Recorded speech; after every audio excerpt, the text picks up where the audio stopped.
como é que foi a tua mudança para empresário? Porque assim, você veio de uma jornada, Cuiabá, né? Cuiabá, Mato Grosso. Nasci em Alto Araguaia, interior do Mato Grosso, mas morei a vida toda em Cuiabá. Aí depois fui para Floripa, enfim. E aí você veio como treinador. Sim.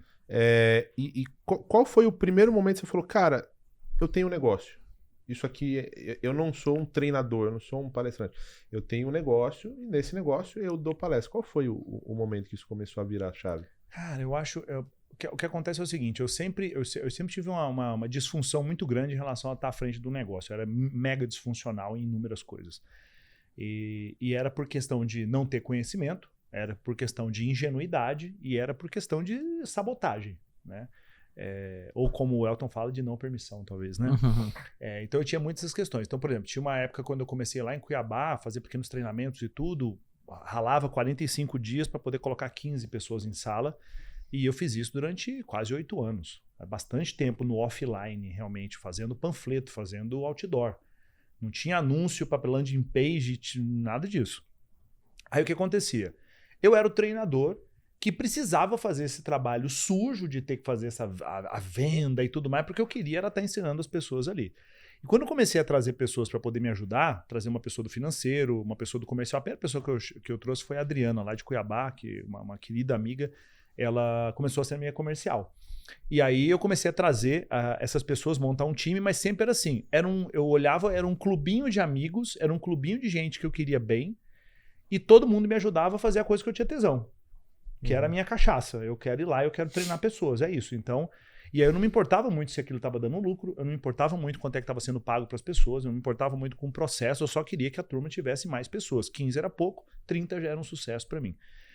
Então, era desse jeito. Então, chegou um ponto que a gente começou a crescer de forma desordenada, a gente chegou a um ponto de estar em 5 estados diferentes, tinham 70 pessoas. E, na verdade, aquele estado tinha uma espécie de um franqueado, que era nada, era um líder de vendas lá, e tinha 3, 4 pessoas malarrambradas que ele arrumou lá, sei lá de onde. E aí eles faziam de tudo para fazer uma turminha para eu ir lá treinar. E aí não tinha controle financeiro, não tinha uma estratégia de marketing definida, e aí eu ia, ficava feliz que eu estava indo para Rondônia, aí meu ego, poxa, estou saindo de Cuiabá para ir para Vilhena, dar um treinamento. Estou saindo de Cuiabá para ir para Natal. E já tinha internet na época? Não, sim, já tinha. Já tinha internet é ótimo. Da dinâmica que tem hoje, de Instagram e tal. Em 1800. Não, já tinha sim, mas a gente não usava claramente, como a gente usa hoje, né? Esse foi o comecinho que a gente começou a usar. Página no Facebook, não era nem Instagram de fato, né? E aí aquilo era muito bom pro meu ego, mas eu tinha um grupo de pessoas que eu não queria me indispor, não queria cobrar, não queria... Eu tinha um sabotador muito grande, que é o sabotador do esquivo. Eu fugia de conversa dura, eu fugia de coisas difíceis o tempo todo. E aí, só que eu queria falar. Eu queria ir lá e conseguir dar treinamento. E aí eu juntava aquelas pessoas ao redor. É óbvio, passou 2 anos com essa operação, aquilo implodiu, né? Não tinha processo, não tinha estratégia de vendas e aquilo ali implodiu. E quando implodiu, eu me vi obrigado a aprender a fazer o que estava surgindo, que era, poxa, como é que eu posso pegar um conhecimento que eu tenho e colocar isso para rodar dentro de um curso online, num programa online.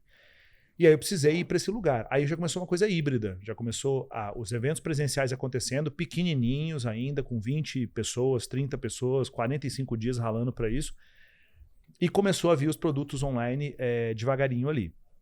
Só que em todos os momentos eu não via aquilo de fato como um negócio. Era um meio desagradável para conseguir fazer o que eu mais queria, que era estar na frente das pessoas, o cara tinha uma dor, eu entrego um conteúdo, uma ferramenta, o cara fala, caramba, isso aqui resolveu minha questão. Então eu era viciado nisso, ainda sou. Né? O que você é hoje, que você gosta mais é o presencial, estar na frente das pessoas. Total. Né? Para mim o online é um mal necessário. Entendi. Para mim é um mal necessário. Se eu pudesse fazer tudo que eu faço presencialmente para as pessoas, é indiscutível a transformação que existe com uma pessoa que está no presencial do que está no online. É indiscutível a diferença de transformação que existe. O cara não vai se transformar com um Reels de 1 minuto e 15, né? O cara agora passa 50 horas numa sala de aula, né?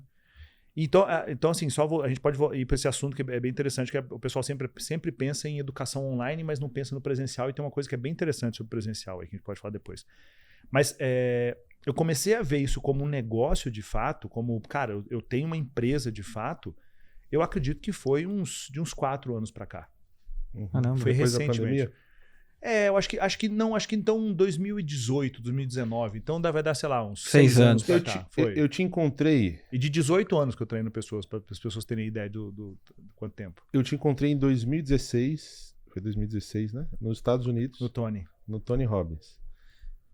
Qual era a tua visão naquele momento? Que eu via que você... eu vejo hoje a evolução do Wendel no palco, né? Até de conteúdo e tal. Mas naquele momento, o Wendel ainda estava como palestrante? Já era o Wendel empresário ali ou não? Não, ali eu acredito que lá era o Wendel, ainda era o Wendel nessa transição. Era o Wendel que queria falar para as pessoas, era o Wendel apaixonado em ajudar pessoas, mas que não... Ele via o lance de olhar para o time e empreender como um mal necessário. Uhum. Era um meio para um fim que era a minha paixão ali, né? E sem entender o quanto esse meio é importante, é dar sustentação para fazer muito maior, como a gente faz hoje, né? De que a gente saiu de turmas a cada 45 dias, turma de 20 pessoas, para turma de 2.500 pessoas a cada 45 dias. Quem faz isso no Brasil nessa proporção é só a gente e o Paulo Vieira. Acabou. Não tem mais ninguém que faz com essa frequência, com esse volume e tal. Então, assim, lá era o embrião disso, porque inclusive a ida pro Tony, né, Date with Destiny e o UPW foi um negócio que me ajudou muito a destravar, né? Em relação a crenças que eu tinha, questões mal resolvidas que eu tinha, isso me ajudou bastante, né? Então eu sou o cara que pago muito por educação, eu sou o cara que eu viajo muito para poder aprender. Faço parte de vários grupos de mastermind ou de mentoria, onde eu tô lá como aluno. As pessoas ficam, meu Deus, ele vai ensinar pra gente. Eu falei, não, eu vim. A gente estava falando antes, né? Uhum. Eu só quero vir para aprender, me deixa em paz, né? Eu não quero ensinar nada. Eu não quero falar nada. Eu só quero aprender. Então, eu valorizo muito isso. Então, naquela época, foi essa época de transição.